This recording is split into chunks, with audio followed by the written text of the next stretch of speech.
Broadcasting from the business capital of the world, this is the Podcast Business News Network.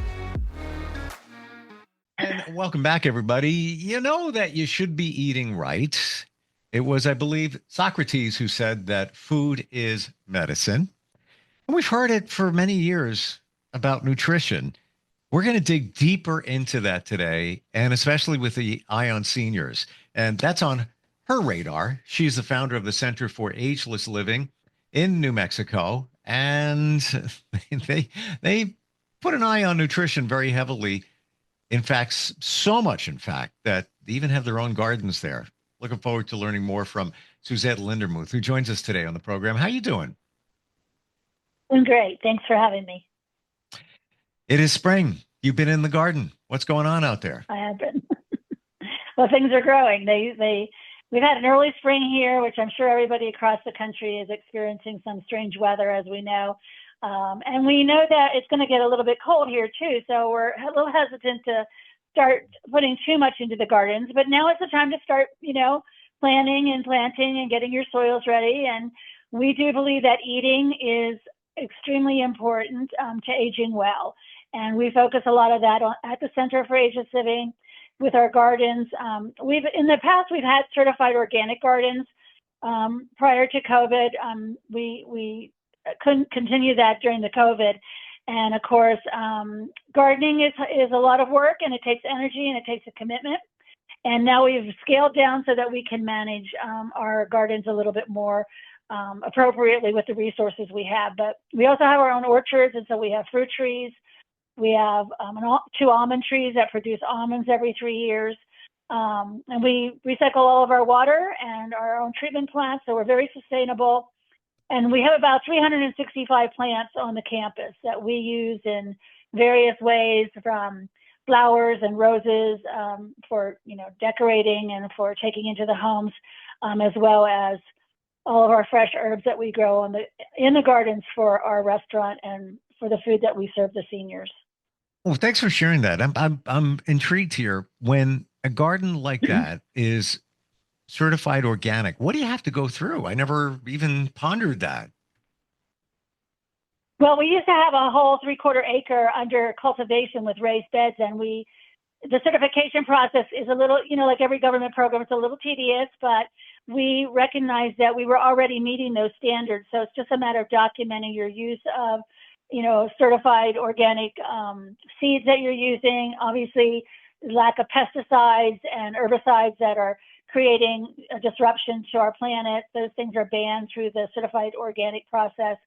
We're documenting everything, our harvests, how much we're bringing in, when we're planting, rotation of certain crops. So we were doing that anyway, and we just felt if we could document it, we could be certified. So we did that for about 3 years.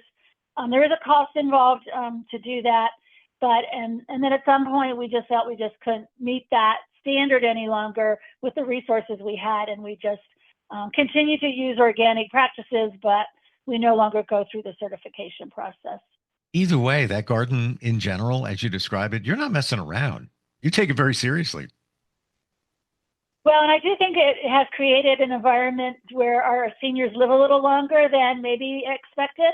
And I think it is because we use a lot of fresh herbs. And that's one of the things I wanted to talk a little bit about how easy it is to integrate healthy eating. You said, you're right. There's so much information out there, and I'm not a nutritionist. So I like to take a real common sense kind of approach to eating well. And I think everybody knows that, processed foods are, not the greatest thing to eat. And everybody does eat processed foods. We get it. But if you can focus on your own production in your gardens, or buy locally at your farmers markets, and then, learn to cook. And I think a lot of us were sort of forced to learn to cook during COVID, which was probably a good thing. So there were some good things that came out of COVID, and I think that was one of them. And I do think that cooking and eating well and, using your table as a community base to bring together your family to talk about the events of the day is a wonderful way to create family and community, is eating together. What's your suggestion for seniors or anyone to keep eating vegetables interesting? That's what happens for me. I get bored. How do you change it up? Well, I think that's where fresh herbs and integrating, herbs and different flavors into your standard vegetable selection that you have. So it's extremely easy to plant and to grow herbs. I mean, you can literally grow them in a small container on your kitchen sink. You can grow them in leftover cans that you had from vegetables. Sure. And, if you grow fresh herbs, you can harvest them and dry them and you can use them throughout the year. But we're talking about like thyme, oregano, parsley, basil.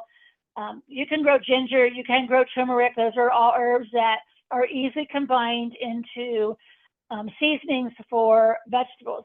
Like cauliflower is one of those vegetables that, really you can roast it, you can parboil it, you can fry it, you can shred it into rice. You can do so many things. And then if you're seasoning it with all those different herbs, especially like turmeric, you can almost push it into like an Indian style dish and use it as a very creative way to continue to eat vegetables. And I think that's true of, all your vegetables. You can do that. I mean, broccoli is another one that's very good for you. We eat a lot of broccoli.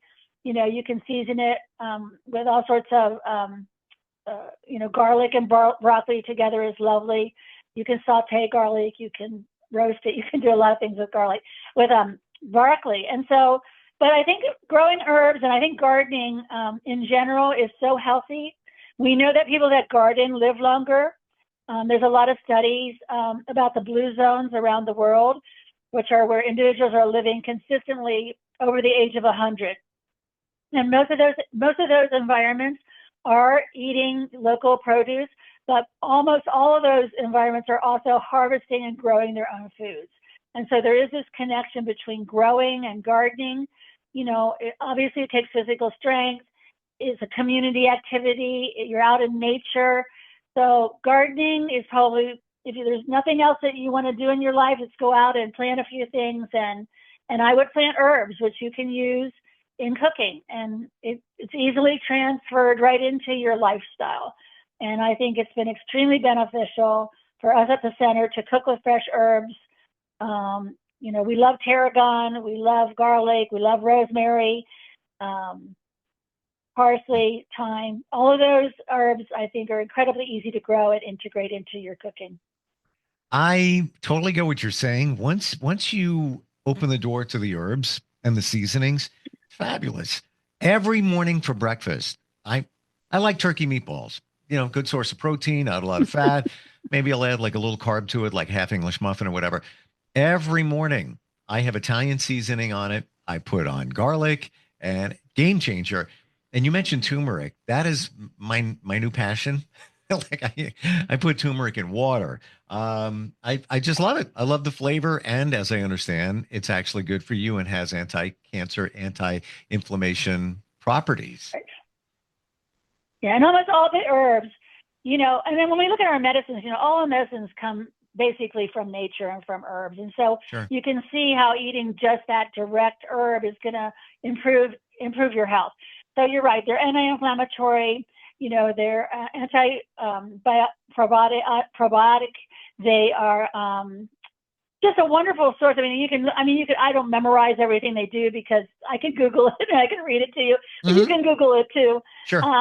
And I think, I think it's easy. It's such an easy thing to do. And I had a mission a couple of years ago to contact every assisted living facility in New Mexico and have them start herb gardens, just to make sure that everybody was eating fresh herbs at these assisted living facilities. And I had a few of them that did embrace it and continue to grow their own fresh herbs. And like I said, it's nothing hard to do, and you don't really need a lot of space. I just wanted to share a little trick because I found this a couple years ago, and it's so amazing. So when you're growing herbs and then you have them and you want to dry them, and then of course there's always that, that the dried herbs don't seem as flavorful or seem as, they're just not as flavorful as fresh herbs. Mm-hmm. So when I dry my herbs and I use dried herbs, and you can use herbs that you have bought also, but I dry my own herbs and I have them in bags. And then I have this special little coffee grinder. And so I bought a coffee grinder specifically for grinding my dried herbs. I put all my dried herb mixture, like if you're making, let's just say you're doing a Cajun dish and you're using oregano and you're using rosemary and you're using cayenne pepper and you're using black pepper and salt, put everything into a little grinder and grind it. And it releases the oils and the original aroma flavor of the dried herbs. And it's just an amazing little tool. It's extremely simple to do. Wow. And it will enhance the flavors of the dried herbs 10 times. It's just amazing. And so I have one for coffee beans and I have one for dried herbs.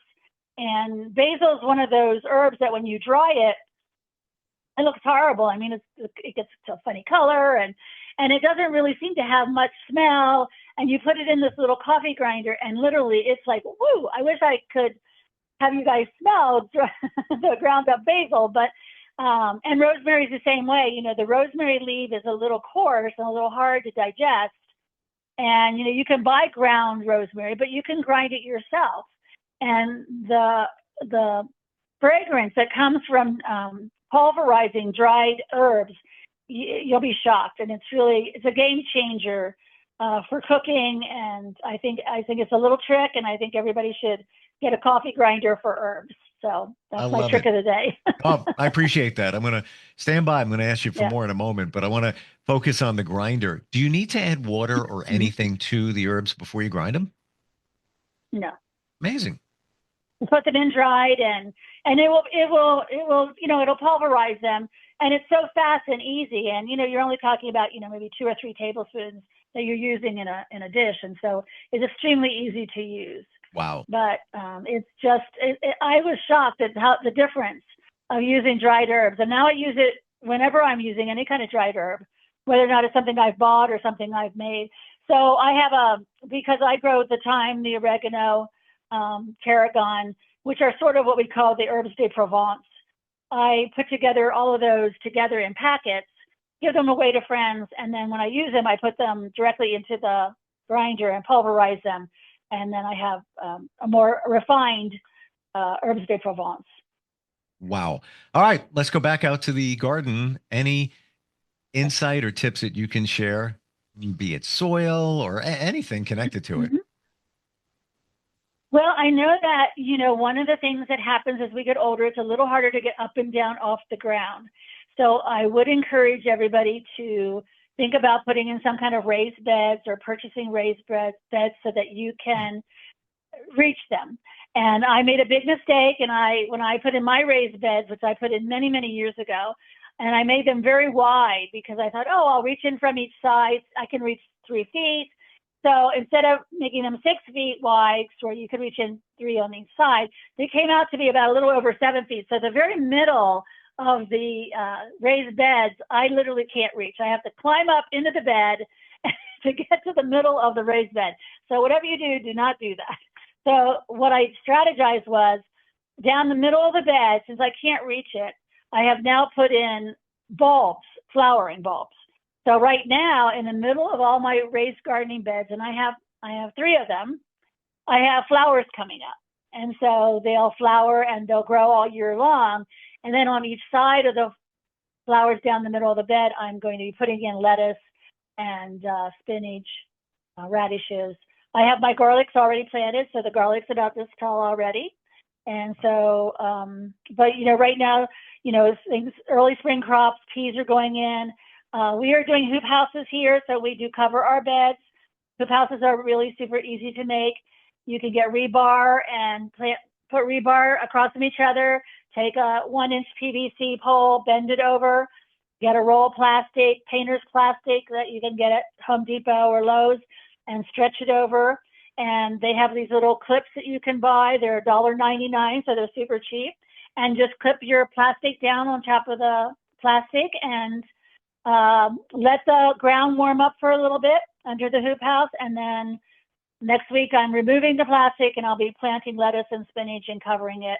And hopefully by the end of April, we'll have lettuce and spinach. Wow. Would you say having the beds off the ground, it has a big benefit in terms of pests too? Well, you would think so, but I don't know. And I think you do have to look at companion plants, plants that help each other out with pest control. We have a lot of skunks in our neighborhood, and our skunks literally climb up into the beds and are searching for grubs, which of course I hate. And grubs are very, very hard to get rid of. And I've had issues with grubs. So I'm happy I have skunks. I do nothing to discourage them from coming, but they dig around the whole edges of the entire raised beds in search of grubs. But they don't necessarily touch any of your crops? No. Wow. No. Look at that. And grubs don't like garlic, and they also don't like bitter greens like sorrel. So sorrel's an interesting, really not an herb, it's a green. It's a bitter green. It's kind of a cross between, I'd say, spinach and dandelion, I'd say, almost dandelion. And, one of the great things about those types of things, and even if you have a lot of fresh herbs, is that, everybody I think is familiar with basil pesto and making pesto with basil. When you get a lot of basil coming in, people typically will make basil pesto. But you can make pesto out of anything, and including any of the herbs that you have a lot of, or a combination of herbs. And again, pestos are really just a combination of greens, herbs, and flavoring with olive oil, typically some kind of nut, usually pine nuts, but you can use walnuts, you can use almonds, and then Parmesan cheese. So it's a pesto that's made together, and it's super easy to make. You can freeze it, and then it's easy to put 1 or 2 tablespoons on hot pasta, and you have a very healthy meal full of lots of fresh herbs. Sorrel is one of those things that to eat it's very bitter, but you can make a lovely pesto with it. And if it is a bitter green, you can also add honey to give it a little bit of sweetness, and also raisins. So when I make my sorrel pesto, I add raisins and a little honey, including the olive oil, pine nuts, and then your Parmesan cheese. Wow. Now, the people at the center, the seniors there, are they encouraged, or can they, if they have an interest in gardening, be part of the gardening process? Absolutely. Then many seniors, that's one of their hobbies, is gardening, and they love to garden. So, we are right now just starting, to start seeds and planting things, and they go out and help weed. We always do corn husking every year. We love to do corn husking and put corn up. So the seniors always help with that project. We have roses, and so I'm actually going to train one of our seniors to start pruning the roses and encourage them to go out and pick roses when they're in full bloom. We also dry all of our petals for treatments in our spa, and so we don't use any kind of pesticides or anything on any of our roses. The fruit trees, of course, are very sensitive and have to be fertilized and treated with a kid glove. They're very susceptible to pests and infections, and so fruit trees are a little more difficult to manage. But we have apricots, peaches, cherries, apples, and quinces. Quinces, again, are another interesting fruit that I think has a high nutritional value, but it also is high in pectin, and so you can make jams out of it very easily. Again, it's one of those fruits that you have to process. So I think that's probably one of the hardest things for people to do is, think that they have to process, because we can go to the store, we can buy everything in a bag, it's already clean, it's already ready, you don't have to do anything. And so when you have a garden, you have to get used to processing. And for a lot of people, that's a commitment of time, and it is. But the results are so fulfilling and so healthy, and the benefits are so great that I think it's well worth it. So I freeze, I do all that stuff, and so I really love it, and I hope to encourage others to try it and enjoy the process. You can do it with a friend; it's even more fun. Now, it started with you having your own passion for gardening, and then that transcended to the center? Yes. So I grew up in Pennsylvania, where, there's gardening is sort of part of second nature there. I mean, there's so much greenery, and it's so easy to grow things there.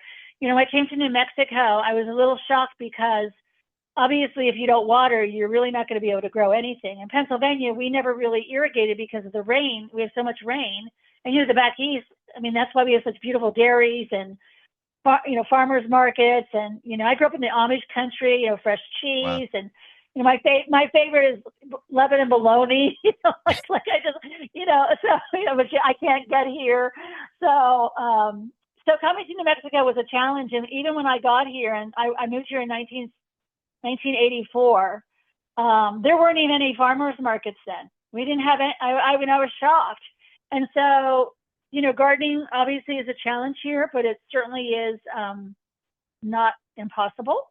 And you just have to be a little more diligent about it. And we are fortunate now that we have farmers markets now in New Mexico. They take EBT cards. They do take the food stamps. We have a very strong senior program here to support seniors being able to buy at the local farmers markets. We have meal sites. We have senior centers that are also working with local farmers for fresh produce and products to come into the meal sites so that they can be produced. Also, our schools also work a lot with our local farmers to have healthy food for our children, which is equally as important. I think if you're not eating healthy all your life, you can suffer. And I think unfortunately, we're going to see a worldwide epidemic of poor nutrition because of the state of some of our neighbors.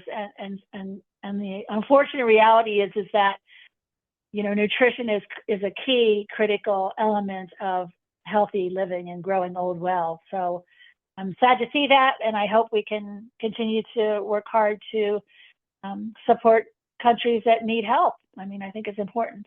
Well, you're right on that path there in terms of your passion, but also making sure that those at the center also benefit from homegrown things. And I 1 billion% agree with you. Our food supply is tainted. We have big challenges, and most of us don't even realize it. Yeah. We think what we're eating is okay. We think it's been checked by the government, but right down to even pet food. Pet food is not regulated by the FDA. They can put whatever they want in it. Nobody even knows what's in your pet food. Just an example of what's going on there. And you take a look at the ingredients in French fries. You go to the UK, it's 3 ingredients. Here in the United States, it's 17. Yeah. Yeah. Unfortunately, all the prepared foods that we have, and I know how convenient it is. And when you're working and you have children and you have the demands, sure, there's nothing easier than opening up something and just heating it up. And I certainly know the value of that. And sure. I don't want to condemn anybody for using processed foods, but on the other side of that coin is that, you are eating not the healthiest thing that you could, and there are consequences to that. So it is a balance. And a lot of people forget that, meals don't have to be complicated. They don't have to be gourmet. They can be really good basic foods that you are controlling what's going into that dish and not allowing somebody else to control it. So even though, it's hard to do, like I cook all the time, I rarely go out to eat. And, I'm exhausted when I get home, but it's easy to make a very simple little dish. And like I said, it doesn't have to be complicated. So I encourage people. I mean, we live in such a world where everybody wants the pill to cure everything. We want simple solutions to everything. We don't want to work very hard at, creating our environment to be perfect. But, all that takes hard work, and it takes time, and it really takes a commitment. And I think we just have to sort of change that mentality that, we're so busy, we don't have time to really take care of ourselves. And, we just have to remember that what you put in your mouth and what goes into your body, it affects how you look, how you feel, how you age, your mental capacity, your physical strength, all of those things. And it starts when you're a child, and children have to eat well. We know that. There's millions of studies out there. I don't think we have to have another study. I think we can pretty much safely say that if you don't eat well, you're not going to do well. I mean, that's what I said. So you just have to have common sense. I mean, I think sometimes we can overanalyze everything. And like I said, you can read a million reports on nutrition and how nutrition has changed and what you shouldn't eat and simple complex fats. All that information is out there for you to study. But I think just use good common sense. Well, that if you put parsley on some potatoes, it's better than eating a potato with nothing on it. Put the parsley on it. The parsley is good for you. yes, and what you're saying is what I'm thinking. Every little bit helps, and we have a busy lives. We got to heat stuff up and all that. But if you introduce some vegetables in your life that are either certified or where they actually came from, or you cook the dish, we're closer to being healthier. Love what you're doing. Thanks for sharing everything today. Thanks for the tips as well with the grinder. Duly noted. Yeah, don't forget, you can get these at Goodwill. They're like $5.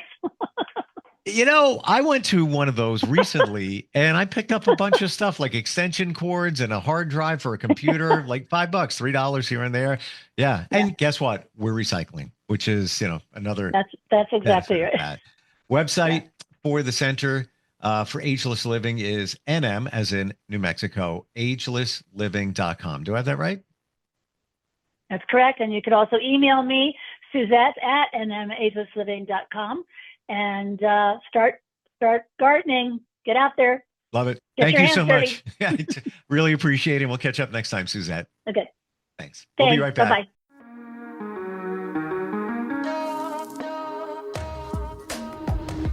Broadcasting from the business capital of the world, this is the Podcast Business News Network.